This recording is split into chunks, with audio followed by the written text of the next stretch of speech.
Hello everybody, it is 272 Football here. I am your host, Christian, and today we'll be speaking about players who can be potential league winners that you should trade for because they have such an easy rest of season schedule to help you make a playoff push or even have a very easy playoff schedule. So this is our first video. My other host couldn't be here today, so I'm kicking off the YouTube channel with this video. I would really appreciate if you guys would like and subscribe as we want to build this channel and grow it to be pretty big. So yeah, let's start with our three wide receivers. So our first wide receiver that we want to talk about and say that he can really help you win a league is Justin Jefferson. I know that a lot of people don't like Jefferson because he's been pretty mid this year. On this season, he's the wide receiver 13, and that's not where a lot of people were drafting him. A lot of people were drafting him as a top 3 wide receiver.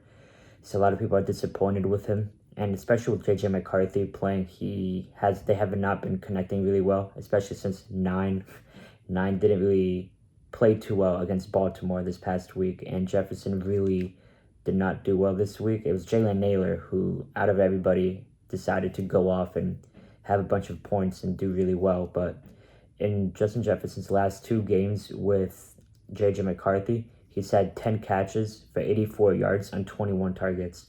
That is not a good catch-to-target ratio. We've seen it like with clips and with game film that McCarthy has not been accurate. And he wasn't too bad 2 weeks ago, but just this week against Baltimore, he wasn't too bad.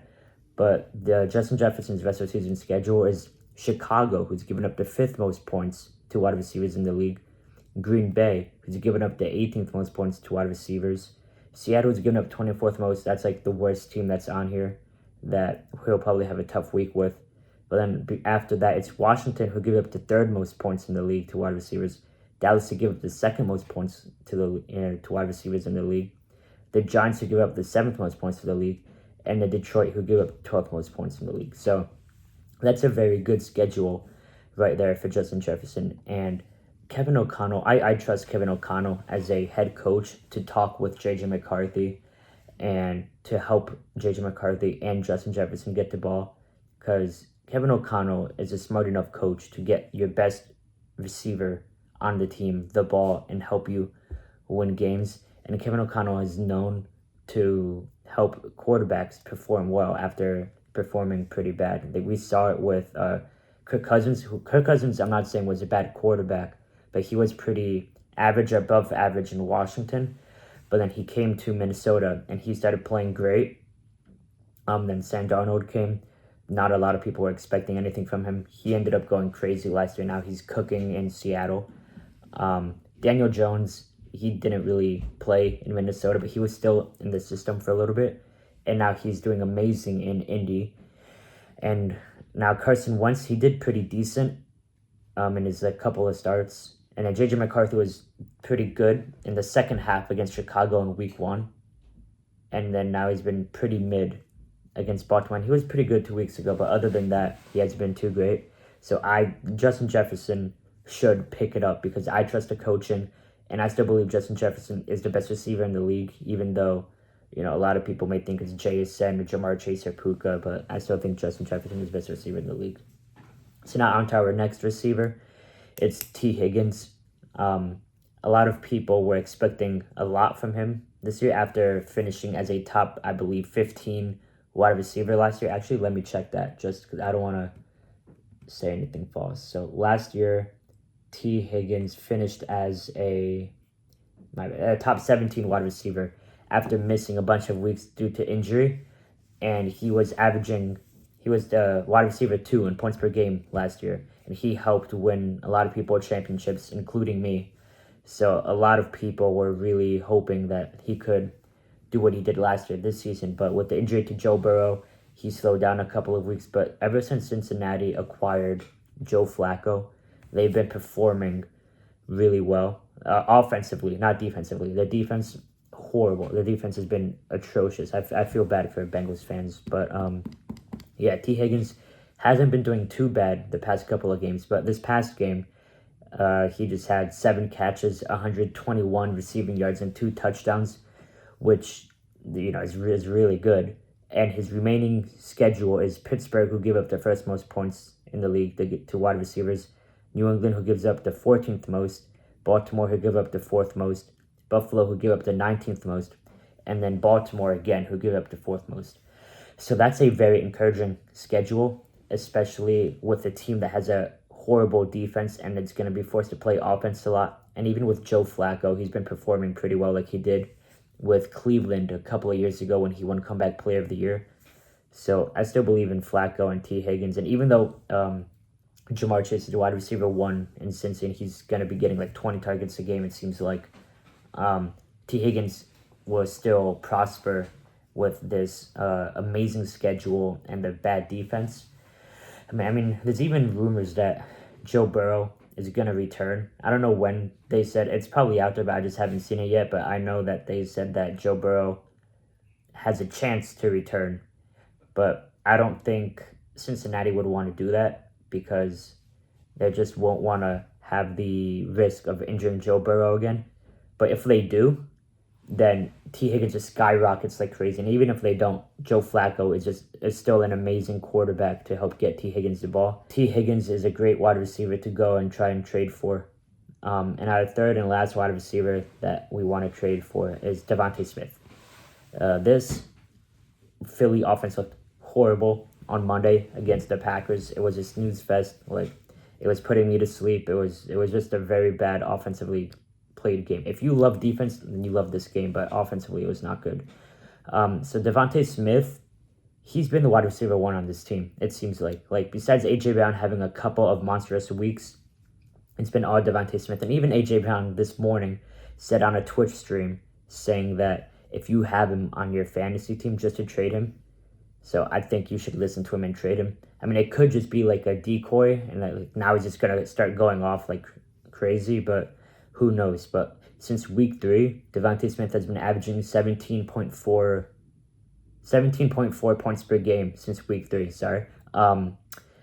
And now with his remaining schedule, I think he's just going to blow that over. He's going to go crazy because they play Detroit, who give up the 12th most points to wide receivers. Then they play Dallas, who give up the 2nd most. Chicago, who give up the 5th most. The Chargers, who give up the 31st most. So that's going to be a pretty tough game. But then after that, it's the Raiders, who give up the 6th most points. Washington, who give up the 3rd most. And then Buffalo, who give up the 19th most. So I like Jefferson and T. Higgins a little bit more than DeVonta Smith. But I still think DeVonta Smith is going to be able to continue his hot streak of playing really well and against these bad pass defenses. And he's just going to start putting up a lot of points. So I think you could try and trade for him. And hopefully he can help you win your league because it seems like he's just been the wide receiver 1 on this team. And A.J. Brown just hasn't really been doing anything. So now on to our running backs. Our first running back that we're going to try to trade for is TreVeyon Henderson. I know a lot of people are finally excited that Henderson is finally getting his chance, including me. I have him on one of my fantasy teams, and I hated Stevenson and Mike Vrabel in the beginning of the season. Like, I hated them so much. But I'm just glad that Henderson was finally able to show what he's made of, especially having, I think, about like 12 or 13 points 2 weeks ago and then going off for 30 points this past week. I'm pretty sure he had like a 14 rushing attempts, 147 rushing yards, and 2 touchdowns. So he finally was able to show his explosiveness that he showed in the preseason, which skyrocketed his ADP into like the 3rd and 4th round. And he showed how he played amazing in Ohio State. And his schedule is like, it's like all green. It's amazing. It's the Jets this Thursday, who give up the 18th most points to running backs. The Bengals, who give up the 1st most points to running backs. Stevenson is out tomorrow night against the Jets. So Henderson should eat again. Hopefully he goes off again, and then shows Mike Vrabel that he should be a starting running back over Stevenson. Because that 1 week when Stevenson had like, I think it was 10 attempts for 20 yards or 15 attempts for 20 yards or something atrocious like that. That was horrible. I don't know why Vrabel still kept on giving Stevenson the ball. I know that Henderson isn't too great of a pass blocker, but still, like, Henderson is the better running back and he's more explosive and younger. So then after Cincinnati, they play the Giants, who give up the 3rd most points to running backs. Then Buffalo, who give up the 7th most points to running backs. And then they play Baltimore, who give up the 7th or 8th most points to running backs. Let me check that real quick. I just want to double check because on my paper I have both Buffalo and Baltimore giving up the 7th most points to running backs. So I just want to make sure that that is correct. And no, it's Baltimore that give up the 6th most points to running backs, and Baltimore that give up the 7th most points to running backs. And then after that, it's Jets who give up the 18th most points to running backs. So after Henderson showing what he was able to do last week against Tampa, you should feast with the schedule. The schedule should just be a piece of cake for him. He should be going for, hopefully, a minimum of like 15 points a game. And now he's skyrocketed. With this schedule, he could skyrocket to be an RB1 on your team. Or maybe like a low-end RB1, high-end RB2. He's going to be a great running back for the rest of the season as long as he can get the majority of the carries over Stevenson. So he's a league winner. He's definitely a league winner. Now next is Jaylen Warren, who a lot of people were hyping up Caleb Johnson in the beginning of the offseason. And then towards the end of the offseason, Jaylen Warren started picking up speed and Caleb Johnson started just dropping on ADP and everything like that. But Jaylen Warren has been a pretty solid running back for fantasy this season. He's the obvious workhorse running back there in Pittsburgh. And in his last 4 games, he's been averaging 14.7 points per game. And in his schedule from now until the championship game, which I do week 17. I know a lot of people do week 17. Some people do week 18. Jaylen Warren plays against Cincinnati, who gave up their first most points to running backs. Any running back that plays against Cincinnati is bound to go off. Any running back that starts against Cincinnati, you start them. You know you're gonna get at least like 20 points. And I watched Jaylen Warren not even get 20 points, but hopefully he gets 20 points or more. They play Chicago, who give up the 14th most points to running backs. Buffalo, who give up the 7th most. Baltimore, who give up the 6th most. Miami, who give up the 8th most.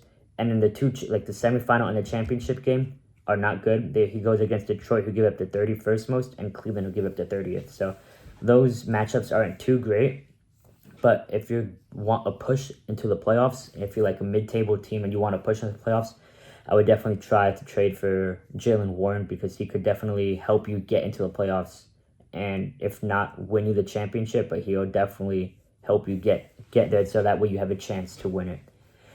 And then our third and final running back is Quinshon Judkins. So these past couple of weeks he slowed down a little bit, but he is still the main workhorse back in Cleveland. There's no other running back that gets close to the amount of snaps and carries that he gets. Just this past week, he got 22 attempts. That's crazy to see from a running back. I mean, Jonathan Taylor did get like 30-something, 33, I'm pretty sure it was. But still, 22 attempts is what you want to see from a fantasy running back. Volume for running backs is the most important, or volume in general in fantasy is one of the most important aspects to have on your player because the more volume you get, the more points you get. And he's been averaging about 4 yards a carry, which is pretty like decent for a running back that's getting so many carries. And then since missing 2 games from week 1 and his bye week, he's 12th in the league for carries for running backs. That is crazy. 12th in the league with carries after missing 2 weeks that is crazy. That's what you like to see. That's what you love to see in fantasy.